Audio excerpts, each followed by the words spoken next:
उठसे आलो पाटची झाली उंबड्याची बांग कानी पडली उठसे आलो पाटची झाली बाई वाजले आटे पुरी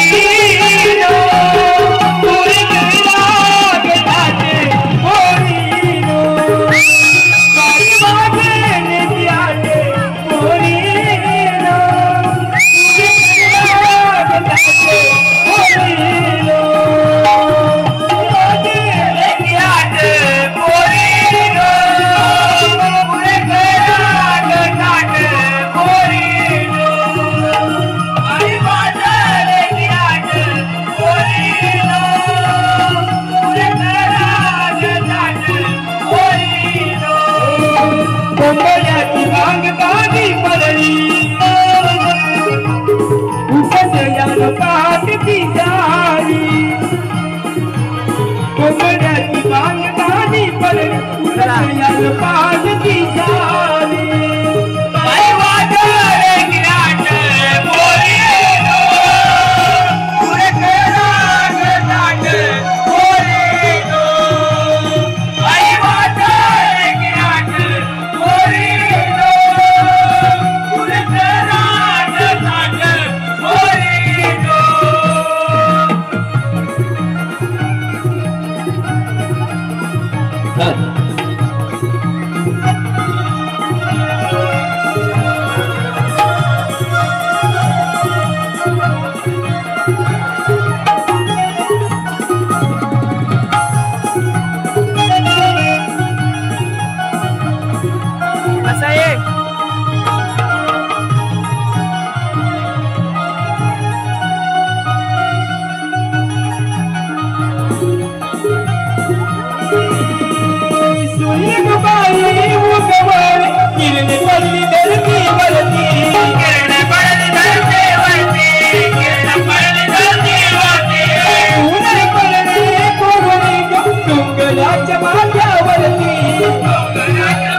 आपल्या आसुरी शक्तीचा दुरुपयोग करू लागले.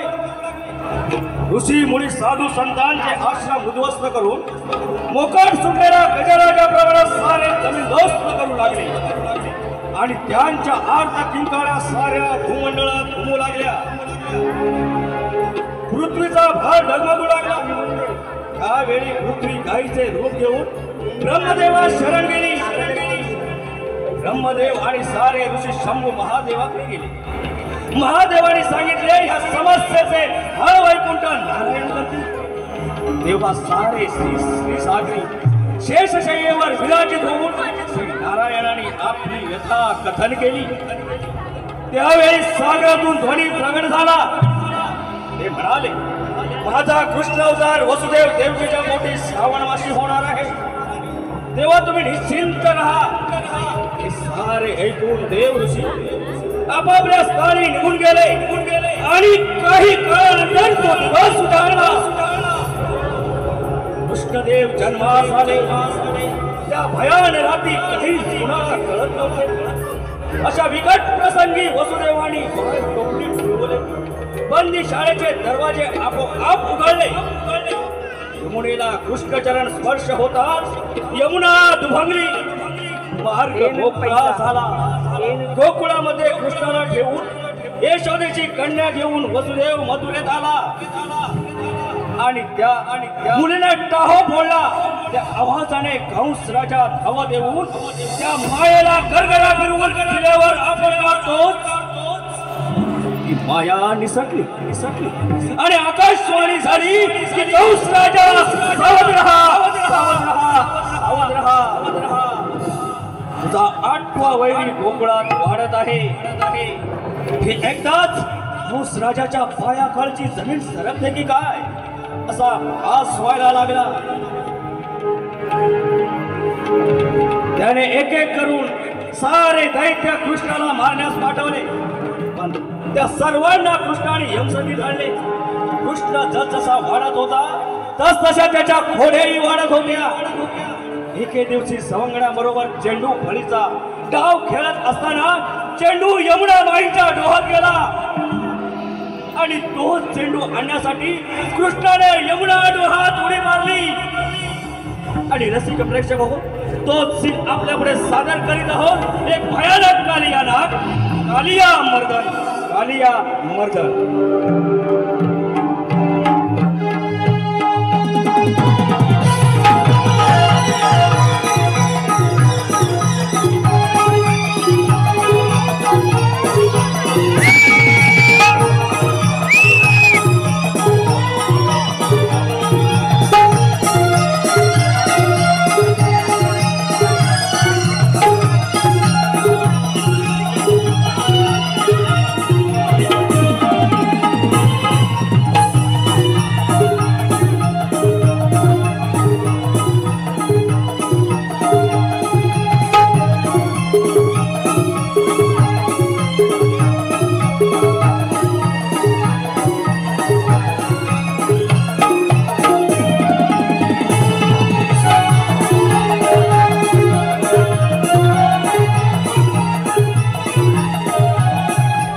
तुझ्या एकाच वेळी होऊन तुझ्या